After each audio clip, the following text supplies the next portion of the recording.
किट्टू ने सोचा कि जंगल में अब सब कुछ ठीक हो गया है, लेकिन जब वह वापस गांव लौटने लगा तब उसे एक और अजीब बात का सामना करना पड़ा।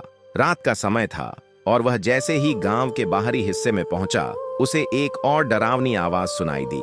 यह आवाज कुछ अजीब, गहरी और घुटी हुई थी, जैसे कोई दबे हुए दर्द से चीख रहा हो। वह आवाज सुनते ही किट्टू का दिल तेजी से धड़कने लगा। उसने देखा कि जंगल से एक और आकृति बाहर आ रही थी। यह एक और झोंबी नहीं था, बल्कि एक तरह का प्रेत था। उसकी आंखें पूरी तरह काली हो चुकी थीं और शरीर की हड्डियां बाहर निकल आई थीं। किट्टू ने उसका सामना किया, लेकिन वह कुछ समझ नहीं पाया।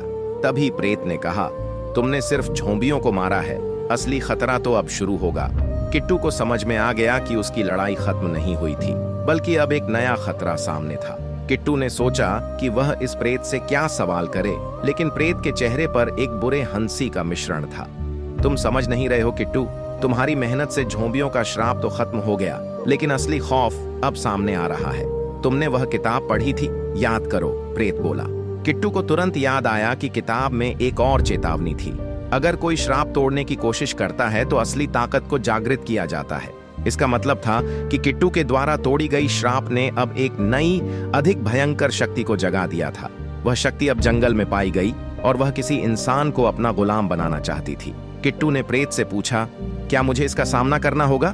प्रेत हंसते हुए बोला, तुम अकेले नहीं किट्टू, तुम्हें अब और भी साथी चाहिए होंगे। आगे वीडियो देखने के लिए नीचे क्लिक करें।